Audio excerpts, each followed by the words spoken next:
انہیں یاد دہانی کروائی ہے سپریم کورٹ آف پاکستان کی کہ آپ کے پاس یہ اختیارات نہیں ہیں. صحیح. اب دیکھتے ہیں سپریم کورٹ آف پاکستان اس کے اوپر کیا کرتی ہے. ویسے میرا خیال یہ تھا کہ گورنمنٹ کو الاؤ کر دینا چاہیے تھا. عمران خان صاحب چلے جاتے, شفا ہسپتال میں ان کو داخل کروا دیتے, ٹیسٹ ان کے کر لیتے, اگلے دن ہی جا کے نظر ثانی درخواست دائر کر دیتے کہ سر یہ قانون سے کی خلاف ورزی ہے اور وہ مکمل طور پہ صحت مند بھی ہیں, تو یا تو آپ ہمیں الاؤ کریں کہ ہم ان کو واپس جیل بھیجیں, اور اگر آپ یہ الاؤ نہیں کرتے تو ہم ان کو پمس میں شفٹ کر دیتے ہیں تاکہ یہ پریسیڈنٹ نہ بن جائے. تو سپریم کورٹ آف پاکستان نے مان جانا تھا. صاحب پہلے تو یہی کہا گیا, جو پٹیشن تھی جو اعتراض لگا کے واپس ہوئی, پھر کہا جا رہا ہے ریویو پٹیشن میں چیزیں مزید ایڈ کی ہیں. مزید ایڈ کی. اب جو ریویو پٹیشن میں چیزیں ایڈ ہوئی ہیں, ایسا لگ رہا ہے حکومت کو سیکنڈ تھاٹ آئی ہے. نہیں, وہ جو نظرثانی درخواست ہے نا, اس کے اندر جب انہوں نے پہلی درخواست دی تھی اس کے اندر کچھ چیزیں رہ گئی تھی. تو سپریم کورٹ آف پاکستان نے آبجیکشن ٹھیک لگائے ہیں کہ آپ اس کے اندر رولز لکھیں, آپ اس کے اندر آئین کا حوالہ دیں پراپر, آپ ان کے اندر قوانین جو ہے وہ آپ پرانی جو کیسز ہیں ان کا حوالہ دیں. تو وہ سپریم کورٹ آف پاکستان اس کے اوپر بہت سارے کوشچن مارکس لگائے تھے.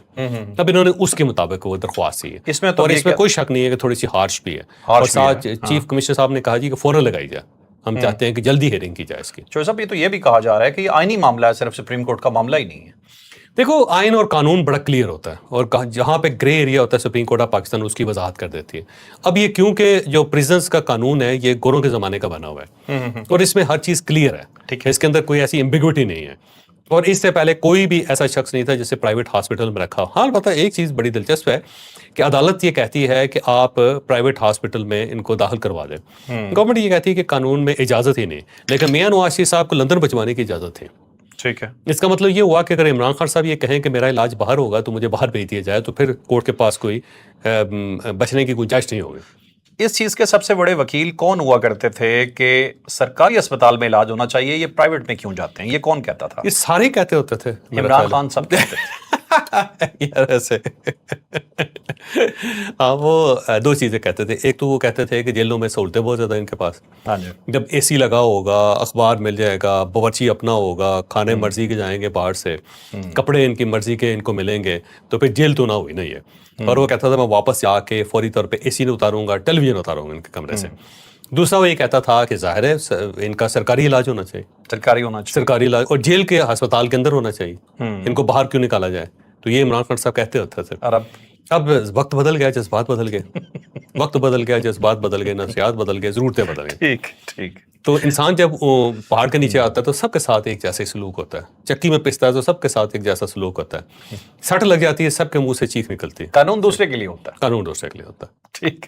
اچھا چوہدری صاحب, اس میں یہ جو محسن نقوی صاحب کے حوالے سے آپ کے خیال میں کوئی امکان نہیں ہے کہ یہ پرائم منسٹر جو بنایا جائے, جو افواہیں اڑ رہی ہیں غلط ہے؟ میاں شہباز شریف صاحب ہیں, 5 سال یہ پورے کرے گی گورنمنٹ, اور مجھے لگتا ہے کہ یہ جو عمران خان والا جھٹکا ہے نا, اس کے بعد گورنمنٹ کے اندر دم خم بھی نہیں رہا کہ یہ کسی جگہ اکڑ سکے یا کوئی مزاحمت کر سکے یا انکار کر سکے. صاحب اگلا ٹاپک بھی ہے, لیکن محسن نقوی اپنے منہ سے بھی کہہ چکے ہیں کہ وزیر اعظم 5 سال پورے کریں گے اور بڑے محنتی آدمی. اور محسن نقوی صاحب پہلے وزیر ہیں پاکستان کے اندر جو پرائم منسٹر کو سرٹیفکیٹ دے رہے ہیں کہ آپ کی حکومت جاری رہے گی, اور پرائم منسٹر اس چیز پہ خوش بھی ہیں کہ محسن نقوی صاحب نے کہہ دیا کہ میری گورنمنٹ جو ہے نا جاری رہے گی. بہت سے وزیر یہ بھی کہتے ہیں کہ محسن نقوی صاحب جو ہیں وہ اتنے طاقتور وزیر ہیں کہ کئی معاملوں میں جواب دے نہیں ہیں. وہ خواجہ اسد صاحب نے کہا تھا, اور جو ہیں ہمارے رانا صاحب, رانا ثناء اللہ صاحب, انہوں نے شروع میں کہا تھا کہ ان کی بڑی مہربانی ہے کہ وزیر داخلہ رہے. یہ بھی کہہ سکتے تھے کہ میں پرائم منسٹر بنوں گا, یہ تو ان کی مہربانی ہے, خاص مہربانی ہے کہ یہ صرف وزیر داخلہ تک انہوں نے اپنے آپ کو محدود رکھا. چلیں, سب سے تگڑے وزیر ہیں, یہ مانتے ہیں. ہاں, ہر گورنمنٹ میں نا کوئی ایک وزیر بڑا تگڑا ہوتا ہے. جیسے کہ پاکستان مسلم لیگ نون کی جب گورنمنٹ تھی, پچھلی گورنمنٹ تھی, تو اس کے اندر چودھری نثار صاحب بڑے تگڑے ہوتے تھے. کسی کے اندر چوں کرنے کی بھی گنجائش نہیں ہوتی تھی ان کے سامنے. تو پھر اس کے بعد جو اسحاق ڈار صاحب بڑے تگڑے ہوتے ہیں. اس گورنمنٹ کے اندر جو ہیں وہ یہ تگڑے, وہ ایک آدمی ہوتا ہے جو سب کے درمیان برج کا کام کرتا ہے. اسحاق ڈار بھی زیادہ تگڑے نہیں ہیں, پنڈی میں جاتے ہیں یا اسلام آباد میں جاتے ہیں, کوئی ایک آدمی ہوتا ہے. نائب وزیر اعظم ہے اسحاق ڈار صاحب, مجھے لگتا ہے اسحاق ڈار صاحب ابھی زیادہ تگڑے نہیں, وہ اپنی حد تک, اپنی گورنمنٹ کی حد تک تگڑے ہیں. باقی وہ راؤل پنڈی نہیں جاتے, راؤل پنڈی سے آتے نہیں ہیں. محسن نقوی صاحب ہیں, اس سے پہلے جو چودھری نثار صاحب تھے نا, ان کے دونوں جگہوں پہ تعلقات تھے. اچھا, اسی وجہ سے وہ بہت زیادہ تگڑے تھے. اوکے, چلیں. اس سے پہلے آپ یاد رکھیں وہ ایک وقت تھا جس میں جمالی صاحب وزیر اعظم ہوتے تھے, تو اس وقت شوکت عزیز صاحب جو تھے ان کے اندر یہ تھا کہ وہ پنڈی بھی جاتے تھے, اسلام آباد بھی آتے تھے. بالکل ٹھیک ہے. صاحب آپ نے تگڑوں کی بات چھیڑ دی ہے, تو ایک بہت تگڑے وزیر اعظم ہوا کرتے تھے, نام ہے عمران خان. ان کے بارے میں کہا جا رہا ہے کہ وہ استعمال ہو گئے ہیں, آپ اس بات سے اتفاق کرتے ہیں؟ دیکھو, عمران خان صاحب جو ہے نا, میرا خیال ہے استعمال ہو گئے, یہ بات آپ کی درست ہے.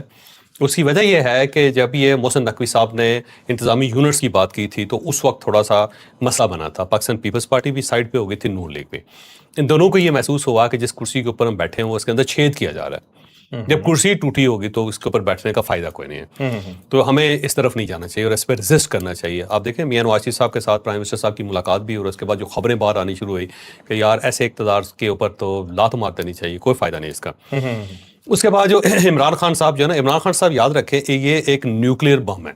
اچھا, نیوکلیئر پلانٹ ہے جس کو کہہ سکتے ہیں. عمران خان صاحب جو ہے نا, یہ ذہن میں رکھو, یہ ایک نیوکلیئر بم ہے, ایک نیوکلیئر پلانٹ ہے. اب یہ جو نیوکلیئر بم ہوتا ہے نا, یہ چلانے کے لیے نہیں ہوتا, ڈیٹرنس ہوتا ہے. اچھا, تو عمران خان صاحب جو ہیں اس گورنمنٹ کے سامنے ایک ڈیٹرنس ہے. ٹھیک ہے کہ ایک بم رکھا ہوا ہے اور اسے دکھایا جا سکتا ہے اور گورنمنٹ کو ڈرایا جا سکتا ہے, اسے چلایا نہیں جا سکتا. ایسا نہیں ہے کہ عمران خان کو باہر لا کے تو آپ ان کو قومی اسمبلی میں لے جائیں اور اس کے بعد کہیں کہ آپ گورنمنٹ کر لیں, وہ نہیں ممکن. لیکن اس بم کی وجہ سے پاکستان پیپلز پارٹی اور پاکستان مسلم لیگ نون دونوں ڈری رہتے ہیں, یہ یرکی رہتے ہیں. ٹھیک ہے, ان سب کا خیال یہ ہے کہ عمران خان کے پاس آپشن ہے اور کسی وقت بھی یہ آپشن جو ہے وہ ایکسرسائز کیا جا سکتا ہے. ٹھیک ہے. تو یوں ہی گورنمنٹ نے اور پاکستان پیپلز پارٹی نے انکار کرنا شروع کیا اور بلاول بھٹو صاحب نے یہ کہا کہ کوئی قانون پاس نہیں ہوگا. تو اس کے بعد کیا ہوا, اس کے بعد عمران خان صاحب کو ریلیف مل گیا اور ساتھ ہی پاکستان تحریک انصاف نے اپنی خدمات پیش کر دی. اور جب وہ خدمات پیش کر دی گئیں اور وہ آ بھی گئی اور بلے بلے بھی ہونا شروع ہو گئے, ساتھ انہوں نے کہا جی کہ ہم تو نئے صوبے بنانا چاہتے ہیں, انتظامی یونٹس بنانا چاہتے ہیں, تو گورنمنٹ کمزور ہو گئی. اور اس کے بعد یہاں پہ ٹھیک ٹھاک شروع ہو گیا. اب عمران خان صاحب جو جب لائے گئے پمس کے اندر تو چار اس دوران آپ یہ کہہ سکتے ہیں کہ چار چیزیں سامنے ہوئیں, چار چیزیں ثابت کی اسٹیٹ میں. ٹھیک ہے. پہلی بات تو یہ ثابت کی کہ نون لیگ اور پاکستان پیپلز پارٹی کو کہ آپ ہمارا لاسٹ آپشن نہیں ہے, ہمارے پاس ایک اور آپشن بھی ہے اور وہ آپشن تیار بیٹھا ہوا ہے. وہ کہتا ہے یہ حکم کرو کی کرنا, ٹھیک ہو گیا. تو گورنمنٹ اور پاکستان پیپلز پارٹی جو تھے نا, یہ تھوڑی سی ویکر ہوئی اور ویکر ہوئی. ٹھیک ہے.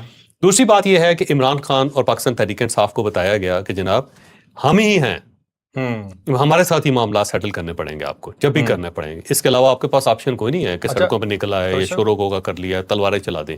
اس کچھ دن کے اندر یہ جو ان کے باہر بیٹھے ہوئے ہیں, پتہ نہیں پیچھے سے کوئی کہتا ہے یہ خود ہی کرتے ہیں, آئی ڈونٹ نو, یہ فوراً جو ہے جناب کیا ہوا کہ انہوں نے ساری جو برا بلا تھا وہ حکومت کو کہنا شروع کر دیا.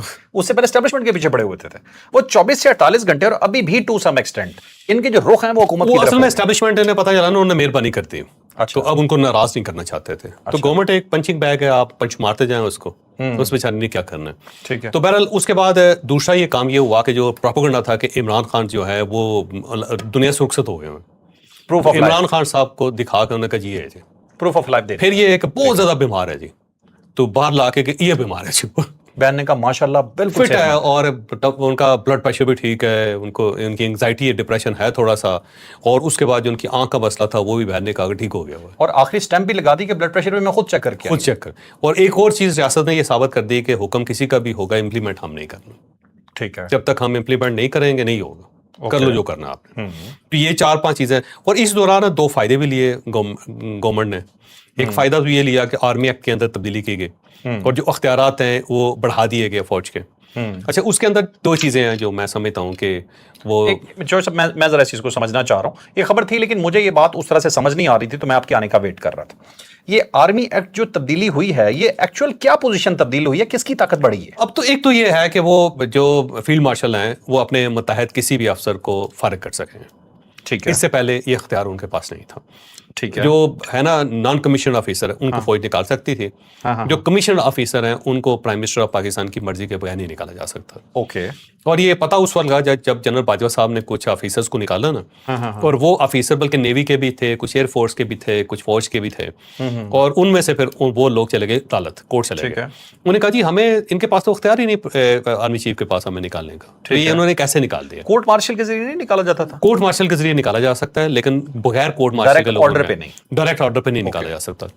اور اس کے بعد عدالت نے ان سے پوچھا جی بتائیں جی وہ سمری کہاں ہے, کیونکہ اس کا پروسیجر یہ ہے کہ فوج نے فیصلہ کرنا ہے, فیصلہ کرنے کے بعد یہ سمری بن کے پرائم منسٹر آفس جائے گی, وہ کیبنٹ کے اندر ڈسکس ہوگی, وہاں پہ منظوری ہوگی, پھر آرمی چیف کے پاس آئے گا معاملہ اور پھر وہ نوکری سے نکلیں گے. اوکے, صحیح. تو ان سے پوچھا گیا جی سمری کہاں ہے, اور وہاں پہ جو سیکرٹری ڈیفینس تھے انہوں نے کہا جی ہم نے تو کبھی سمری بنا کے دی نہیں. تو انہوں نے کہا جی یہ تو قانون کی خلاف ورزی.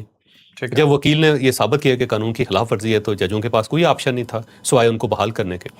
اور انہیں بحال کرنے کے بعد انہوں نے پھر ایک آپشن یہ دیا افواج پاکستان کو کہ آپ فوری طور پہ ان کی سمری منظور کروا کے دوبارہ آپ ان کو نکال سکتے ہیں. تو وہ لوگ جو پہلے بحال ہوئے دوبارہ ان کے سٹارز لگے, وہ اپنے دفتر گئے. اگلے ہی دن انہوں نے وہ اسمبلی موو کی اور پرائم منسٹر اور کیبنٹ سے وہ منظور ہوئی اور اس کے بعد ان کو دوبارہ فارغ کر دیا گیا. تو یہ ایک لوپ ہول تھا اس کے اندر. تو اب اس ایکٹ کے تحت جو ہے اس لوپ ہول کو ختم کر دیا گیا. اب جو چیف ہے اس کے پاس مکمل طور پہ اختیارات ہیں کہ وہ کسی کو بھی فارغ کر سکتا ہے انکلوڈنگ لیفٹیننٹ جنرل.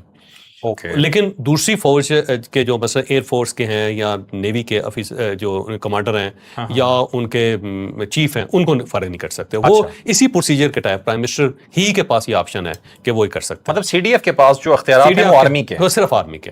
وہ ان میں سے ایسا نہیں ہے کہ وہ چیفز کو نہیں فارغ کر سکتے. وہ مطلب دوسرے جو فضائیہ یا بحریہ انہیں ان کے چیفز ہی دیکھیں گے اور پروسیجر وہ پرانا اور چیفز کو بھی فارغ نہیں کر سکیں گے کہ نیول چیف کو فارغ کر دیا انہوں نے, ایئر فورس کے چیف کو فارغ کر دیا. وہ اسی طرح رہیں گے, اس کو پرائم منسٹر ہی اپوائنٹ کر سکتے ہیں, پرائم منسٹر ہی ان کو فارغ کر سکتے ہیں. لیکن اس کے علاوہ جو ہے پوری جو فورس ہے اس کے اندر سے کسی بھی شخص کو وہ نکال سکتے ہیں اور اب ان کے لیے انہیں کیبنٹ کے پاس جانے کی ضرورت نہیں یا پرائم منسٹر آپ پاکستان کو سمری پہنچوانے کی ضرورت نہیں. اب اس کے اوپر بھی ظاہر بڑے عرصے سے یہ معاملہ بھی ڈیلے ہوا تھا. 27ویں ترمیم کب ہوئی اور یہ معاملہ پھنسا ہوا تھا. اب جب یہ سارا عمران خان صاحب کا معاملہ ہوا تو سب کا خیال, گورنمنٹ کا خیال یہ تھا کہ پاکستان تحریک انصاف اس کے خلاف ووٹ دے دے گی. لیکن انہوں نے خلاف ووٹ نہیں دیا, وہ باہر چلے گئے, انہوں نے بائیکاٹ کر دیا کہ ہم اس پروسیس کا حصہ ہی نہیں بنتے. اور یا تو آپ اس پروسیس کا حصہ بنتے نا. انہوں نے اس لیے وہ اس کے خلاف نہیں گئے اس ایکٹ کے کہ کہیں فوج ناراض نہ ہو جائے, اسٹیبلشمنٹ ناراض نہ ہو جائے. عمران خان صاحب کو ریلیف ملا ہوا ہے. اچھا, تو ایک تو فائدہ جو تھا نا حکومت نے یہ حاصل کر لیا, ٹھیک ہے, اسی رو کے اندر, اسی ریلے میں اسے پاس کروا لیا. ٹھیک ہے. اور پاکستان پیپلز پارٹی جو اب بلاول بھٹو صاحب نے ایک دن پہلے کہا تھا قومی اسمبلی میں میڈیا سے بات کرتے ہوئے کہ جناب کوئی بل پاس نہیں ہوگا, نہ سینٹ سے پاس ہوگا نہ قومی اسمبلی سے پاس ہوگا, ہمارے لوگ ووٹ نہیں دیں گے. اگلے ہی دن کہ بل ہوا, قومی اسمبلی سے بھی پاس ہوا, پاکستان پیپلز پارٹی نے ووٹ دیا, سینٹ سے بھی اسی دن پاس ہوا اور ووٹ دیا پاکستان پیپلز پارٹی اور چیئرمین بھی ان کے سارے ٹھیک ہو گئے. اب یہ برکت ہے عمران خان صاحب کی, اور اگر عمران خان صاحب کو یہ ریلیف نہ ملا ہوتا تو یہ برکت گورنمنٹ کو نہیں ملنے تھے, تو ایک سہولت ملی گورنمنٹ کو. تو یہ اس کا فائدہ ہوا سارا. اب یہ کہا جا سکتا ہے کہ جناب عمران خان صاحب جو تھے نا بری طرح یوز ہو گئے. ان کو اندازہ نہیں تھا کہ میرا ایک تو پروفائل ڈاؤن ہو گیا. وہ جو کہتے ہیں کہ ڈٹ کے کھڑا ہے عمران خان, پتہ چلا ڈٹ کے تو نہیں کھڑا ہوا. اگر پاکستان تحریک انصاف کمپرومائز نہیں کرے گی, پاکستان تحریک انصاف نے ٹھیک ٹھاک کمپرومائز کر دیا. صاحب ان کا سوشل میڈیا پہلے کہتا ہے دیکھیں نواز شریف برباد ہو گئے, عمران خان باہر آ گئے, یہ ہو گیا وہ ہو گیا. جب عمران خان منتقل ہو رہے تھے ہاسپٹل میں, یہ تب کی بات ہے, اور جیسے ہی واپس جانے کی خبر آئی کہ واپس ڈیلا بھیج دیا گیا ہے, انہوں نے ڈیل سے انکار کر دیا, وہ ڈیل نہیں مان رہے. یہ چل رہا ہے یار. اگلے دن ان کی بہن کی بات سن لیں یار, ڈاکٹر فیصل کی بات سن لیں. وہ سارے تو کہہ رہے ہیں یار ہمارے سے بڑا دھوکا ہوا ہے, بڑی زیادتی ہوئی ہے, ایسا نہیں ہونا چاہیے تھا, ہے نا. جو صاحب پہلی بات سادی سی, ان کا سوشل میڈیا سمجھ نہیں پا رہا کہ ڈیل کرنی ہے یا نہیں کرنی. یہ کہتے ہیں کرنی ہے تب بھی ہم جیت گئے, نہیں کرنی ہے تب بھی ہم جیت گئے. سارے وہ تو اپنی ٹانگ تو اوپر ہے نا. لیکن بہرحال اس کا یہ ہوا کہ گورنمنٹ جو ہے اس کے پاس ایک آپشن تھا کہ وہ معاملات کو سیٹل کر سکتی تھی. میرا خیال تھا کہ گورنمنٹ کو جانے دینا چاہیے تھا, ان کو چاہیے تھا کہ شفا اسپتال لے جاتے ان کو, ایک دو دن رکھتے وہاں پہ اور نظر ثانی درخواست کر دیتے کہ جناب یہ نیا پریسیڈنٹ بن جائے گا اور وہ ٹھیک ہے. جب وہ ٹھیک ہیں تو آپ ان کو واپس جیل بھیج دیں, اور اگر آپ نہیں کہتے تو ہم ان کو پمس شفٹ کر دیتے ہیں. اس سے پاکستان تحریک انصاف کے ساتھ ان کے معاملات بھی سیٹل ہو جاتے, عزت بھی پا جاتی ہے. لیکن گورنمنٹ نے کیا نہیں. اتنا بڑا معاملہ تھا ہی نہیں. زیادہ سے زیادہ کیا ہوتا, باہر لوگ اکٹھے ہو جاتے, یہی ہو سکتا تھا نا. دکھاتے ہیں عدالت کو کہ یہ دیکھیں جی آپ نے کہا تھا, ہم نے کر دیا, اب اس سچویشن کو کیسے کنٹرول کریں. ایک ان کے پاس پراپر چیز بتانے کی. گورنمنٹ ویسے کھیلی بھی اس پہ ٹھیک ہے. انہوں نے پہلے لوگوں کو لاؤ کیا, جو جاتا تھا جا کے وہاں پہ لائیو ویلاگ کر رہے ہیں لوگ وہاں پہ, کرنے دیا. اور اس کے بعد وہاں پہ ڈی ایس این جیز لگی, میڈیا سارا لگ گیا, لائیو کوریج کرنا شروع ہو گیا, کرنے دیا انہوں نے. اس کے بعد جب وہ پیمس لے گئے, بعد میں انہوں نے کہا دیکھیں جی وہاں حالت, وہاں پہ لوگوں نے پول پھینکنے شروع کر دیے تھے, لوگوں کے مریض ڈسٹرب ہونے شروع ہو گئے تھے, تو ہم کیسے لے جاتے وہاں پہ, راستے بند کر دیے تھے انہوں نے. تو وہ پہلے تو گورنمنٹ نے موقع دیا نا, کرتے رہے اپنا کیس بلڈ کرتے رہے, اور جب ٹھیک بلڈ ہو گیا تو انہوں نے کہا یہ دیکھیں جی یہ صورتحال تھی, تو اب وہ کورٹ کے اندر پیش کریں گے صورتحال. اور جتنی کوریج ہوئی ہے وہ جو وہاں پہ یوٹیوبرس کرتے رہے وہ. اچھا دوسرا پاکستان تحریک انصاف سے بھی غلطی ہوگی. پاکستان تحریک انصاف کو چاہیے تھا کہ گورنمنٹ کہتی ہے کہ ہم پمس لے جاتے ہو, کہتے لے جائیں پمس, اور وہ پمس سے لے جاتے. ٹھیک ہے, اور جا کے اگلے دن وہ توہین عدالت کی کاروائی کے لیے درخواست کر دیتے کہ دیکھیں جی ادھر لے گئے یہ, اور انہوں نے ہمارے ساتھ زیادتی کی. پریس کانفرنس نہ کرتے, پریس کانفرنس کر کے انہوں نے اپنا بیڑا کرک کر لیا, پوائنٹ دے دیا. اور دوسرا یہ ہے کہ عظمیٰ خان صاحبہ جو ڈاکٹر ہیں اور اس میڈیکل بورڈ کا حصہ ہیں جو سپریم کورٹ آف پاکستان نے بنایا, انہوں نے خود ہی کہہ دیا کہ فٹ ہے میرا بھائی, فٹ ہے میرا بھائی. عمران خان صاحب کا مطلب پورا کیس ایک تو تباہ کر دیا سارے کا سارا, اور ہاں دوسری سائڈ پہ اگر پیمز جا کے اگر بیٹھ بھی جاتے ہیں عمران خان صاحب وہاں پہ, تو میرے خیال اگر پی ٹی آئی بھی اس پہ چپ ہو جاتی تو معاملہ اتنا بڑا نہیں بڑا ہونا تھا, معاملہ سیٹل ہو جانا تھا. دونوں نے مس مینجمنٹ کیا. گورنمنٹ جو ہے اس نے مس مینج یہ کیا کہ اس کے پاس ایک آپشن تھا پاکستان تحریک انصاف کو, بہت اچھا معاملہ سیٹل ہو جاتے, یہ جو ہے کہ این آر او نہیں کریں گے اور وہ نہیں ہوگا یہ نہیں ہوگا, وہ سے نکل جاتے سارے. اور دوسرا یہ ہے کہ پی ٹی آئی کے ساتھ یہ ہوا کہ وہ جانے دیتے, اگلے دن جا کے توہین عدالت کر دیتے, پریس کانفرنس کر کے اپنا سارا موقف کا بیڑا کرنے کی کیا ضرورت ہے. اب حکومت کہہ رہی ہے کہ توہین عدالت انہوں نے کی ہے. چلیں جو صاحب نیکسٹ ٹاپک پہ چلتے ہیں. پنڈی میں فوج کیوں طلب کی گئی؟ سر فوج طلب کرنے کی دو وجوہات ہیں. ایک تو پاکستان تحریک انصاف جو ہے نا کمیٹڈ ہے, اس نے یہ فیصلہ کر لیا کہ سپٹمبر کے اندر اس نے لانگ مارچ کرنا ہے. اوکے, وہ لانگ مارچ ظاہر پنڈی کی طرف آئے گا. تو جب بھی فوج کو بلایا جاتا ہے 245 کے تحت, آرٹیکل 245 کے تحت بلایا جاتا ہے, اور اس کا طریقہ یہ ہوتا ہے کہ ڈی سی صاحب کی طرف سے ایک درخواست آتی ہے ایک کہ ہمیں فوج چاہیے جی, اور اس کے بعد افواج پاکستان جو ہے وہ اپنی ایک کمپنی ہے 2 کمپنیاں دے دیتی ہیں ان کو. ٹھیک ہے. اب یہ بار بار اس طرح ہوتا تھا, تو اب اس 6 مہینے کے لیے انہوں نے ایک ہی مرتبہ یہ الاؤ کر دیا ہوا ہے کہ جی فوج طلب کرنے کی اب ضرورت نہیں ہے, ڈی سی صاحب کو کہنے کی ضرورت نہیں ہے. بس کہنے کی یہ ہے کہ فون کریں گے آ جائیں, وہ آ جائیں گے, پروسیس کرنے کی ضرورت نہیں. وزارت داخلہ نے کہا ہے جو صاحب پنجاب کے خود ڈیمانڈ کی ہے, ڈیمانڈ ہے, اب گورنمنٹ کی طرف سے الاؤ کر دیا گیا نا. لیکن اب فوج تو جو صاحب لگی رہے گی مسلسل, اب بلائی تو نہیں رہیں گے وہ اپنی یونٹس کے اندر, اپنی یونٹس کے اندر رہیں گے. لیکن کسی جگہ پہ بھی ایمرجنسی ہوگی, کوئی فلڈ آ جاتا ہے جیسے کہ آج کل بارشیں ہو رہی ہیں, کسی جگہ پہ کوئی دھماکہ ہو جاتا ہے, یا اس ٹائپ کا انسیڈنٹ جو پچھلے دنوں گیٹ کے اوپر ہو گیا تھا, وہاں ایک لڑکے نے فائرنگ کر کے جو اہلکار تھے ان کے اوپر فائرنگ کر دی پولیس مین کے اوپر.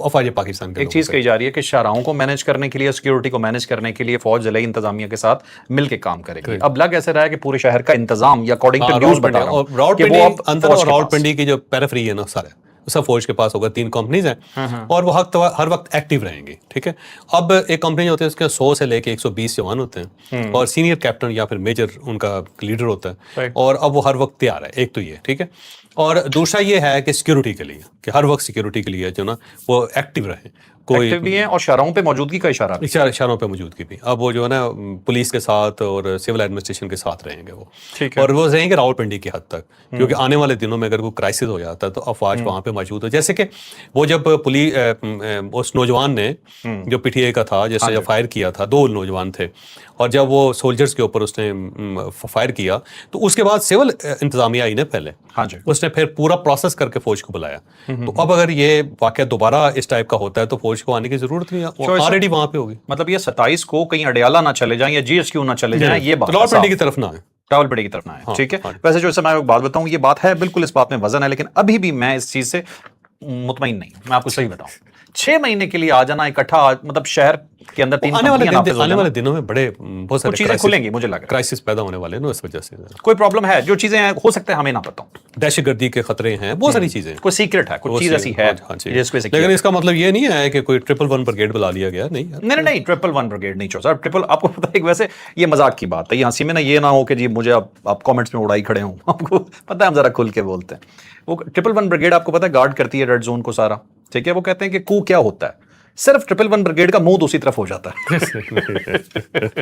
اچھا جی, اچھا چلیں صاحب, اب آخری سے پہلا ٹاپک ہمارا. ٹھیک ہے, ایک ٹاپک آپ کے لیے سرپرائز رکھا گیا ہے. ایک آپ چیز سوچتے ہوں گے کہ جب آپ کمرشل فلائٹ میں جا رہے ہوتے ہیں تو آپ کو پیراشوٹ نہیں دیے جاتے. بہت سے حادثے آپ نے سنے ہوں گے جہازوں کے, لیکن اس کے اندر پیراشوٹ نہیں ہے, لیکن جنگی جہازوں میں پیراشوٹ ہوتا ہے. اب ریزن کیا ہے, عام مسافروں کو بچانے کے لیے پیراشوٹ کیوں نہیں دیا جاتا, یہ آج آپ کو بتائیں گے. اچھا جو صاحب, پاکستان اور امریکہ کے تعلقات کیا پہلے جیسے نہیں رہے, اور کیا ایران جھک گیا اقتصادی پابندیوں کی وجہ سے؟ ایک وجہ یہ ہے کہ بنیادی طور پہ نا جو امریکہ کے فائنانس منسٹر ہیں وہ اب نئی پابندیاں لگانے لگے ہیں ایران کے اوپر, اور پاکستان کا خیال یہ ہے کہ شاید اسمگلنگ جن ملکوں کے اندر ہوتی ہے ایران سے, شاید ان کے اوپر بھی پابندیاں لگ جائیں. اور پاکستان کیونکہ ہمسائے میں ہیں ایران کے, اور یہاں پہ تیل کی وہ اسمگلنگ ہوتی ہے, گیس کی وہ اسمگلنگ ہوتی ہے, بہت ساری چیزیں یہاں سے وہاں جاتی ہیں, وہاں سے یہاں آ جاتی ہیں. کہیں ایسا نہ ہو کہ امریکہ پاکستان کے اوپر بھی پابندی لگا دے کہ آپ کے ملک کے اندر ایران سے کیوں اسمگلنگ ہو رہی ہے. اور کہیں ہم اس رینج میں نہ آ جائیں. تو یہ پاکستان کا ایک خدشہ ہے, کچھ لوگوں کا خدشہ ہے کہ کہیں ایسا نہ ہو جائے. لیکن اب امریکہ کے اوپر ہے کہ امریکہ اس کے اوپر کیا پالیسی اختیار کرتا ہے, کیونکہ وہ ٹائٹ کرنے لگے ہیں اکنامکلی ایران کو, زیادہ ٹائٹ کرنے لگے. اور یہی وجہ ہے کہ مسعود پزشکیان صاحب نے کہا ہے کہ سب سے بہترین ٹائم یہی ہے کہ ہمیں معاہدہ کر لینا چاہیے, کیونکہ انہیں پتہ ہے کہ اقتصادی جب پابندیاں لگیں گی تو مکمل طور پہ جنازہ نکل جائے گا ہمارا. اور یہ امریکہ کو بڑا لیٹ خیال آیا کہ ہم اس کو اگر آرم ٹویسٹنگ کریں اس کی اقتصادی طور پہ تو ایران بالکل ہلنے کے قابل نہیں رہے گا. پہلے اس سے جنگ لڑ لی بیوقوف نے, اب وہ کہہ رہا ہے کہ نہیں اب اس طرح کر. اب یہ بات کا فیصلہ اسے پہلے شروع میں کر لیتا تو بہت سارے مسائل ان کے حل ہو جاتے ہیں امریکہ کے. لیکن اب وہ اقتصادی طور پر بہت ٹائٹ کرنے لگے. دیکھیں تو یو ای کے ساتھ جو انہوں نے پابندیاں لگائی ہیں, یو ای نے $30 بلین کی ہو گیا ان کا, ایران کو نقصان ہو گیا اس کا. اب پاکستان کی طرف سے پابندیاں لگتی ہیں, آذربائیجان کی طرف سے پابندیاں لگتی ہیں, افغانستان ویسے ہی سارے اسٹیٹ نہیں ہے. یہ ٹرمپ نے بولی ہے اسمگلنگ والی بات, لیکن ایک بات بتا, اسمگلنگ آفیشیل تھوڑی ہوتی ہے. اگر کوئی چھپ کے کر رہا ہے اسمگلنگ تو ملک تو وہ پہلے ہی روکنے کی کوشش کر رہے ہیں. کچھ نہ کچھ ویسے اس کے اندر ہے, لیکن میرا نہیں خیال کہ پاکستان کے ساتھ کوئی امریکہ کے تعلقات بہت زیادہ خراب ہو سکتے ہیں, کیونکہ آنے والے دنوں میں ابھی پاکستان کی بہت ضرورت ہے امریکہ کو. اور ابھی یہ معاملہ جو ہے نا ایران کا ختم نہیں ہوا, ابھی ختم نہیں ہوا تو معاملہ جو ہے نا آگے بڑھے گا. تو مجھے نہیں لگتا کہ ایسا کوئی ہوگا, لیکن یہ خدشات پہلی مرتبہ محسوس ہونے شروع ہوئے ہیں. لیکن اب مسعود پزشکیان صاحب جو ہے نا وہ اب کہہ رہے ہیں کہ جناب جی ہمیں چاہیے کہ اس موقع کا فائدہ اٹھائیں, اور ویسے میرا خیال ہے اٹھا لینا چاہیے موقع ایران کو. بار بار یہ وقت نہیں آئے گا, بار بار یہ وقت نہیں آئے گا. لیکن وہاں پہ کیونکہ مولوی ہیں, وہ جو پاسداران ہیں وہ کہتے ہیں ہم نے آخری وقت تک لڑنا ہے. بھائی آپ نے لڑنا ہے, پوری قوم برباد ہو جائے گی, کیوں قوم کو برباد کرنا چاہتے ہیں؟ چوہے صاحب, مسعود پزشکیان کے بیان سے صاف یہ لگتا ہے, وہ کہتا ہے یہ بیسٹ ٹائم ہے, ہم جیتے ہوئے ہیں, دنیا مان چکی ہے, امریکہ بدنام ہو چکا ہے, تو یہ اب ہم معاہدہ کر لینا چاہیے. ویسے ہم بار بار یہ کہہ رہے ہیں, اور پوری دنیا کے سمجھدار لوگ جو ہے نا آپ جیسے وہ بھی کہہ رہے ہیں کہ کر لو, بچ جاؤ گے. صاحب 2 مہینے پہلے آپ جیسے سمجھدار, اصل سمجھدار لوگ بھی کہہ رہے تھے تم جیت گئے ہو, معاہدہ کر لو. جیت گئے. یہ بالکل ایسے ہے جیسے آپ فنیشنگ لائن سے آگے دوڑتے چلے جا رہے ہو, بس کرو یار. اب 2 مہینے کٹ کھانے کے بعد کہتے ہیں ٹھیک ہے, آخری سٹوری. اب آپ کو لگ رہا ہے کہ معاہدہ ہو جائے گا؟ میرا خیال ہے, لیکن اب دیکھتے ہیں. ایران کہتا ہے کہ نہیں جی آپ پہلے نا ہاتھ اٹھا کے گھٹنوں پہ آ کے معافی مانگے. چوہے صاحب, آج تک کتنی کمرشل فلائٹس لی ہیں آپ نے؟ بہت, ماشاءاللہ بہت. کوئی اندازہ رفلی؟ کوئی اندازہ نہیں, گننا بند کر. سینکڑوں ہزاروں میں ہوں گے نا, بہت اتنا بھی نہیں ہو کہ میں پائلٹ تو ہوں نہیں جہاز اڑا رہا ہوں. لیکن اللہ نے موقع دیا ہے کہ ہر طرف ہر ایئر لائن اور ہر دنیا کا جو کونا ہے اس کے اندر جانے کا اتفاق ہوا. چلے ماشاءاللہ. میں ایک چیز آپ سے یہ پوچھنا چاہتا ہوں کہ آپ کے ذہن میں کبھی یہ خیال آیا کہ اتنی فلائٹس آپ نے لی ہیں, کئی دفعہ ٹربولنس آئی ہوگی کہ یار پیراشوٹ ہونا بہت ضروری ہے, کوئی حادثہ ہو جائے تو یہ پیراشوٹ کمرشل فلائٹس میں کیوں نہیں ہوتا؟ اب وہ اس کی کئی وجوہات ہیں. پہلی وجہ تو یہ ہے کہ یہ 30,000 سے لے کے 40,000 فٹ کی بلندی پہ جہاز اڑ رہا ہوتا ہے, اور اس وقت -60 کے قریب ٹمپریچر ہوتا ہے. اچھا, اب اگر آپ کے پاس پیراشوٹ ہو اور آپ باہر جائیں گے تو سیکنڈز کے اندر جم جائیں گے آپ. تو کیا جمنے کے لیے, کلفی جمانے کے لیے باہر جانا بندہ ہے؟ جب کھانے والا کوئی نہیں, آپ اتنی ہائٹ ہے اس کے اندر جو ہے نا جانے کا کوئی فائدہ نہیں ہے. دوسرا یہ کہ وہاں پہ سپیڈ بہت زیادہ ہوتی ہے, 900-800 کلومیٹر سے لے کے 900 کلومیٹر پر آور کی سپیڈ ہوتی ہے. ہاں جہاز. اب اس میں سے اگر آپ باہر کیسے نکلیں گے؟ جب آپ باہر نکلیں گے تو آپ تو جہاز کے ساتھ ٹکرا جائیں گے, انجن سے ٹکرا جائیں گے, انجن سک کر لے گا آپ کو, یہ بھی ہو سکتا ہے بعض اوقات, کیما ہو جائے گا. ہاں, اور کیما ہو جائے گا, اور اس کے بعد جہاز بھی کیا, دوسری وجہ یہ فائدہ بھی کوئی نہیں, کوئی لے بھی نہیں سکتے. اور تیسرا یہ ہے کہ اسکائی ڈائیونگ ایک پروفیشنل کام ہے, تو ایک پیسنجر جو فرسٹ ٹائم وہاں پہ جا رہا ہے اس کو کیسے آپ کہیں گے کہ اسکائی ڈائیونگ کیسے کرنی ہے اس نے بیچارے نے, کہاں پہ آپ نے پیراشوٹ کھولنا ہے؟ اگر وہ وہیں پہ اوپر ہی کھول لے گا تو پوری زندگی اوپر ہی رہے گا.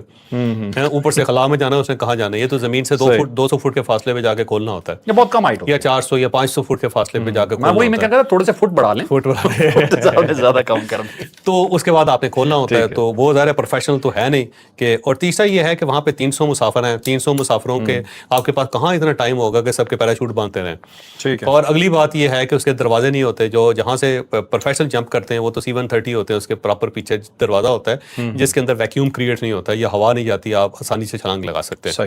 اس کا آپ دروازہ کھولیں گے تو جہاز ویسے پھٹ جائے گا, تو یہ تو ممکن نہیں ہے. اور 300 لوگ ہیں, ان کے پیراشوٹ کون باندھے گا؟ پھر وہ وہاں سے چھلانگ کیسے لگائیں گے؟ کیونکہ 300 لوگ جتنی دیر میں چھلانگ لگائیں گے اتنی دیر میں جہاز قرائے سے باہر نکل گیا ہوگا. بالکل صحیح. اور ایک اور اس کی جو مین ریزن ہے, جو زیادہ خوفناک ریزن ہے, وہ یہ ہے کہ آپ چھلانگ لگا کے جائیں گے کہاں؟ ہاں,